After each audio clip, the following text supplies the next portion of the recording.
Hey, Johannes hier von newgadgets.de und heute sitze ich im Mercedes A250e. Das ist nämlich ein Plug-in-Hybrid, der mich wirklich sehr interessiert, denn hier sind bis zu 70 Kilometer rein elektrisch möglich und das passt irgendwie so zu meinem Fahraufkommen.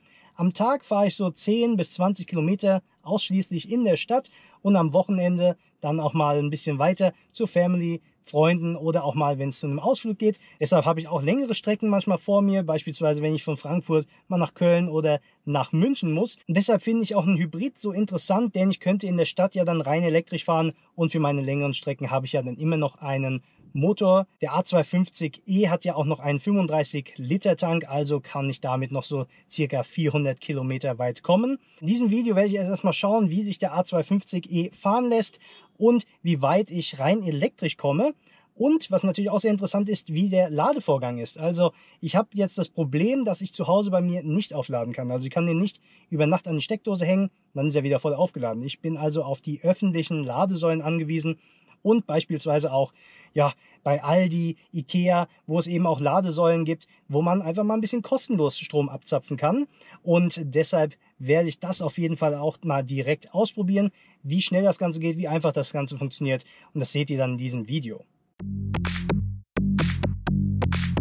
Bevor wir aber starten, hier nochmal die Infos zum Wagen. Ich fahre hier den W177, die Kompaktlimousine der A-Klasse. Es gibt den A250e aber auch noch als V177, also als Limousine. Diese finde ich optisch auch sehr gelungen und eigentlich wollte ich auch ursprünglich diese fahren, aber für die Probefahrt stand mir jetzt nur der W177 zur Verfügung. Diese Baureihe gibt es ja bereits seit rund Mitte 2018, das Hybridmodell A250e aber erst seit dem ersten Quartal 2020. Das Modell, das ihr hier seht, ist mit der AMG-Line ausgestattet. Diese hat aktuell einen Aufpreis von 3.422 € zur Basisvariante, die 36.812,60 € kostet. Sie bietet das sportliche Design mit speziellen Front- und Heckschürzen, ein tiefer gelegtes und sportlich abgestimmtes Fahrwerk und beinhaltet auch schon die Sportsitze und 18 Zoll Felgen. Die schwarzen 19 Zöller, die ihr hier seht, kosten aktuell nochmal 1.102 € Aufpreis. Und auch das Grau Metallic, das ich sehr schön finde hier bei der A-Klasse, das kostet nochmal 684,40 € Aufpreis. Jetzt werfen wir mal einen Blick auf den Antrieb. Der macht den A250e nämlich besonders interessant. Wir haben hier die Kombination aus einem Vierzylinder Ottomotor mit 1332 Kubikzentimeter Hubraum und 118 Kilowatt, also 160 PS, der zusammen mit Renault Nissan entwickelt wurde, und einem Elektromotor mit 75 kW, also 102 PS.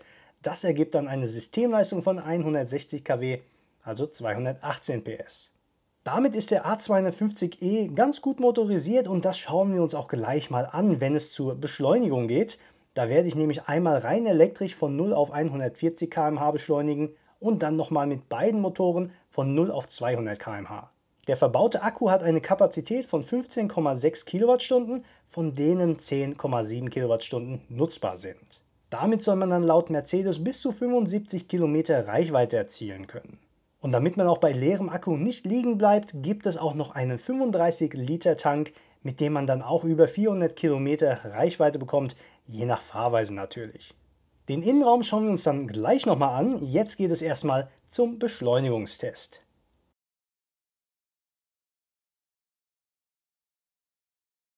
Jetzt schauen wir uns auch mal die Beschleunigung an und zwar jetzt erst einmal vom Elektromotor mit 102 PS.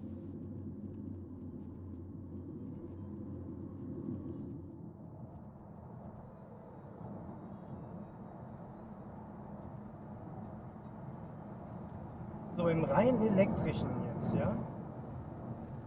Von 0 auf 140.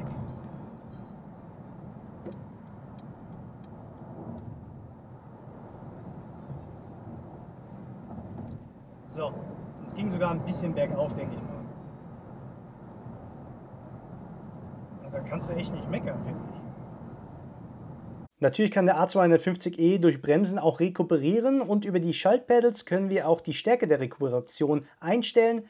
Dadurch bekommen wir dann eben eine schwächere oder eine stärkere Verzögerung. Dadurch können wir uns auch in vielen Fällen das Bremsen sparen und den Wagen einfach durch Rekuperieren langsamer werden lassen. Dafür muss man dann natürlich aber auch vorausschauend fahren. Und jetzt mit beiden Motoren kombiniert, also 218 PS.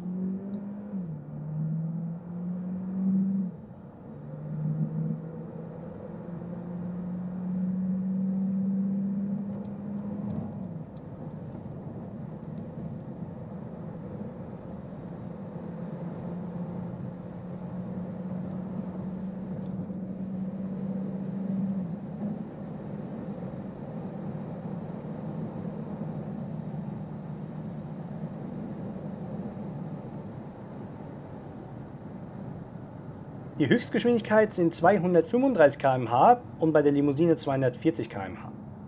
So, und wie sieht es mit einem Überholvorgang aus? Hier beispielsweise von 120 auf 180.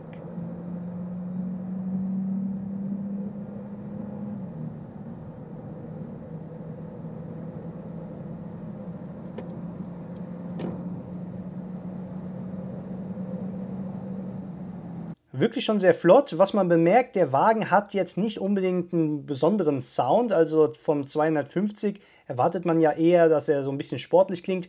Das hat man jetzt hier nicht so sehr, muss ich sagen. Er hört sich jetzt nicht sonderlich sportlich an, einfach ganz normal. Was man so in der Stadt merkt, wenn der Ottomotor sich einschaltet, dann hört man den schon.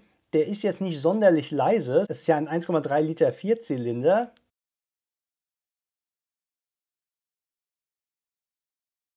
Jetzt bin ich bei Aldi und hier kann man sein E-Auto auch kostenlos aufladen. Ich glaube bis zu einer Stunde.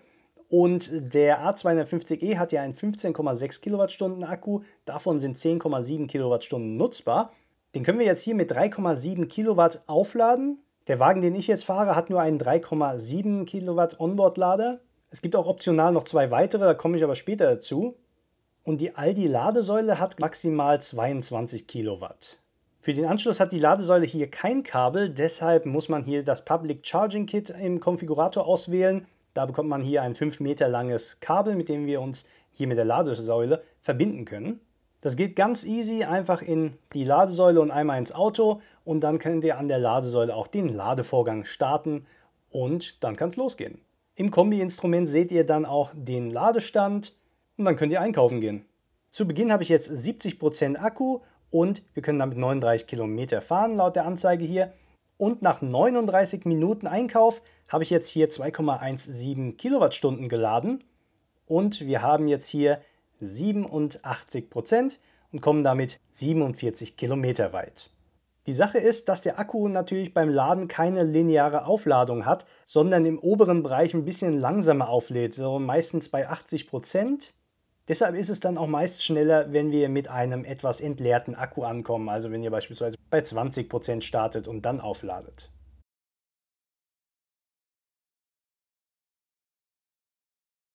Also meiner Meinung nach ist der Innenraum für ein Fahrzeug der Kompaktklasse sehr hochwertig designt worden. Ein Highlight ist hier natürlich das Infotainment mit MBUX, das hier optisch an die S-Klasse und die E-Klasse erinnert, denn wir haben hier in der höchsten Ausbaustufe ein voll digitales Instrumentendisplay und daneben ein Media-Display mit je 10,25 Zoll Diagonale.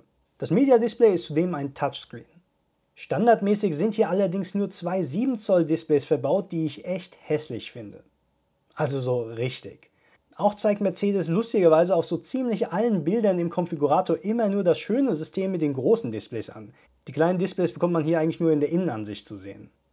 Letztens bin ich die E-Klasse gefahren und die hat ja auch ein kleines Display und da ist das System einfach wirklich langsam. Auch die Navigation mit dem Garmin Map Pilot, da habe ich einfach nur kopfschüttelnd drin gesessen, wie man sowas nur den Kunden zumuten kann. Gott sei Dank ist das bei der A-Klasse anders. Das kleine Infotainment-Display lässt sich auch über das Touchpad in der Mittelkonsole bedienen und reagiert flott. Wer also keinen Wert auf die beiden großen Displays legt und etwas sparen möchte, der bekommt hier zwar kein schönes System, aber wenigstens ein gut nutzbares. Über MBUX hatte ich ja bereits ein ausführliches Video mit den Funktionen gemacht. Dieses findet ihr jetzt hier eingeblendet und natürlich auch nochmal unten in der Videobeschreibung verlinkt. Und hier bin ich nochmal im Konfigurator und hier schauen wir uns das MBUX Advanced Paket an. Also, welches Bild sehen wir hier? Wir sehen hier das große Display. Also auf allen Bildern sehen wir die beiden großen Displays für 1.502,20 €. Wählen wir es aus und schauen wir uns mal die Vorschau an. Hier im Innenraum. Was sehen wir da? Wir sehen die beiden kleinen Displays. Also das ist nicht wirklich gut gelöst, meiner Meinung nach. Die beiden großen Displays bekommen wir aktuell nur mit dem MBUX High-End-Paket für schmale 3.462,60 €. Also das ist schon happig, muss ich sagen. Wenn wir uns dann den Innenraum anschauen, dann seht ihr, haben wir die beiden großen Displays. Also da müsste Mercedes wahrscheinlich im Konfigurator noch ein bisschen was ändern. Ich finde, hier sollte man bei MBUX Advanced Paket definitiv andere Bilder auswählen, denn man bekommt die großen Displays hier nicht. Ihr seht also, man muss hier noch einiges an Geld in Extras reinstecken. So hat der Wagen bisher auch nur Halogenlampen in der Standardvariante. Für mich eigentlich auch ein Unding heutzutage, vor allem in dieser Preisklasse. Für 962,80 € gibt es dann LED-Scheinwerfer, wie wir sie hier in diesem Wagen verbaut haben. Für 1.450 € gibt es dann die Multibeam LED-Scheinwerfer, wie man sie auch aus den höherpreisigen Modellen kennt. Ein sehr cooles System, mit dem man andere Verkehrsteilnehmer trotz aktiviertem Fernlicht nicht blendet. Mir persönlich reichen aber erstmal die LED-Scheinwerfer, sonst wird mir der Wagen auch ein bisschen zu teuer. Optional gäbe es auch noch ein Head-Up-Display. Ansonsten ist der Innenraum sehr gelungen, wie ich finde. Es wirkt angenehm hochwertig und die runden Lüfter, die finde ich sehr elegant gestaltet. Also meiner Meinung nach ist das das schönste Design in der Kompaktklasse aktuell. Die Sportsitze haben einen sehr guten Halt und sind trotzdem komfortabel. Sie lassen sich manuell verstellen, gegen Aufpreis auch elektrisch. Was ich für die Kompaktklasse auch sehr nice finde, es gibt hier auch die Möglichkeit einer Sitzklimatisierung, was ja vor allem im Sommer sehr angenehm ist. Allerdings kostet das etwas mehr als 1.000 € Aufpreis. Sehr geil finde ich übrigens das Multifunktions-Sportlenkrad in Nappa-Leder, das unten leicht abgeflacht ist. Dieses ist aber nur in der AMG-Line auswählbar, aber es ist wirklich super griffig und damit macht das Fahren richtig Spaß. Immerhin hat man es ja auch die ganze Zeit in der Hand. Da muss sich das Lenkrad auch gut anfühlen, finde ich.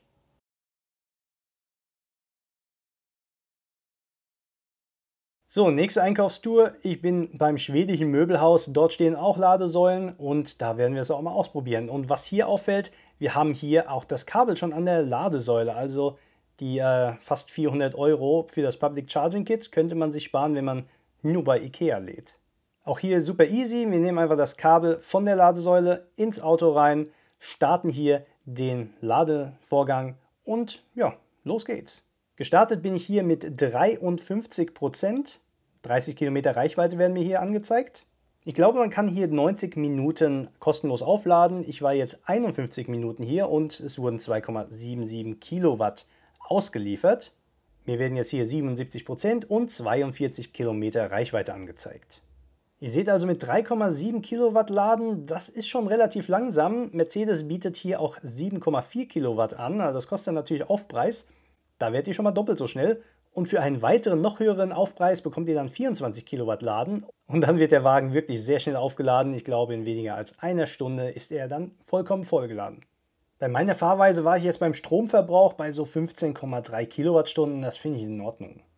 Und für meine Teststrecke, die jetzt Stadt, Landstraße und auch Autobahn beinhaltet, hatte ich dann einen kombinierten Testverbrauch von 3,2 Litern, also mit dem Benziner und dem Elektromotor zusammen. Auch das finde ich wirklich echt gut.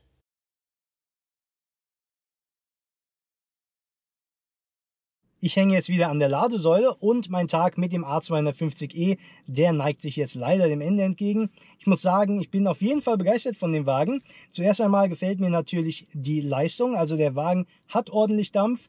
Selbst wenn der Akku leer ist, haben wir ja immer noch einen 160 PS Benziner hier, der immer noch auf jeden Fall für den Alltag absolut genügend Leistung bietet. Und wenn beide Motoren zusammenarbeiten, haben wir hier eine Systemleistung von 218 PS.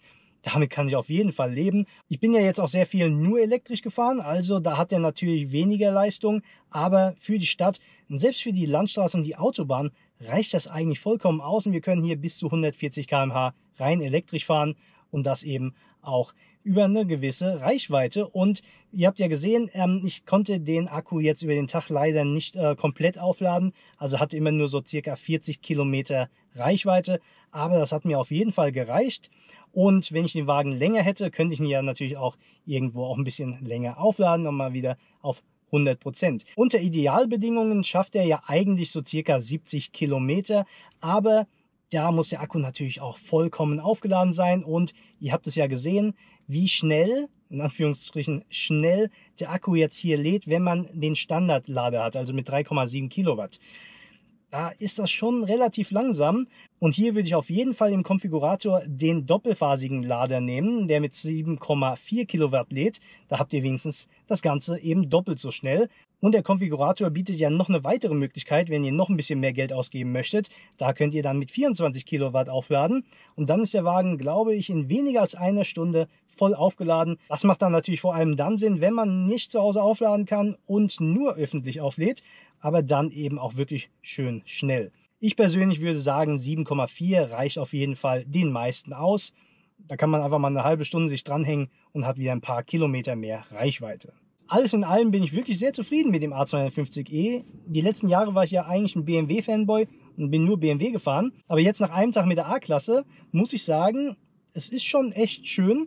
Und mir gefällt auch hier das MBUX, was wirklich sehr schick designt ist, muss ich sagen. Positiv ist mir aufgefallen, dass wir hier beim Ladevorgang auch die Klimaanlage laufen lassen können. Also wenn ihr mal eine Stunde irgendwo einkaufen seid, das Auto in brütenden Hitze wie jetzt, hier sind 32 Grad, dann läuft hier die Klimaanlage und ihr könnt euch wieder in ein gekühltes Auto setzen. Das gleiche dann auch im Winter in ein warmes Auto. Also das ist auf jeden Fall schon mal sehr positiv. Was mir sehr gut gefällt, das abgeflachte Lenkrad hier bei Mercedes. Sehr schön, sehr griffig, gefällt mir wirklich sehr gut. Und was mir noch aufgefallen ist, ja abgesehen davon, ich hatte ja schon erwähnt, das MBUX ist natürlich auch wirklich klasse. Aber was mir negativ aufgefallen ist, es gibt nur USB-C-Ports hier. Also Mercedes hat hier also nur USB-C-Ports verbaut. Ich hätte mir hier auf jeden Fall nochmal irgendwo einen USB-A-Port gewünscht, denn muss ich mir jetzt für mein Phone ein neues Kabel kaufen, was USB-C zu beispielsweise Lightning-Port ist. Ich habe zu Hause irgendwie zig Kabel mit USB-A. So, und dann hätte ich noch eine Frage an euch, und zwar, was glaubt ihr, kostet der A250e, so wie ihr ihn hier im Video gesehen habt, mit den ganzen Extras? Was ihr da schätzt, das könnt ihr doch einfach mal unten in die Kommentare schreiben. Es würde mich auf jeden Fall mal interessieren, was dabei rauskommt. Und falls ihr irgendwelche Fragen zu dem Wagen habt, dann stellt sie doch einfach unten in den Kommentaren und ich werde versuchen, sie für euch so schnell wie möglich zu beantworten. Außerdem würde ich mich natürlich wie immer sehr darüber freuen, wenn ihr dem Video einen Daumen nach oben hinterlasst und meinen Kanal abonniert und die Glocke anklickt, um keines meiner zukünftigen Videos zu verpassen. Also, vielen Dank fürs Zuschauen und bis zum nächsten Video. Ciao!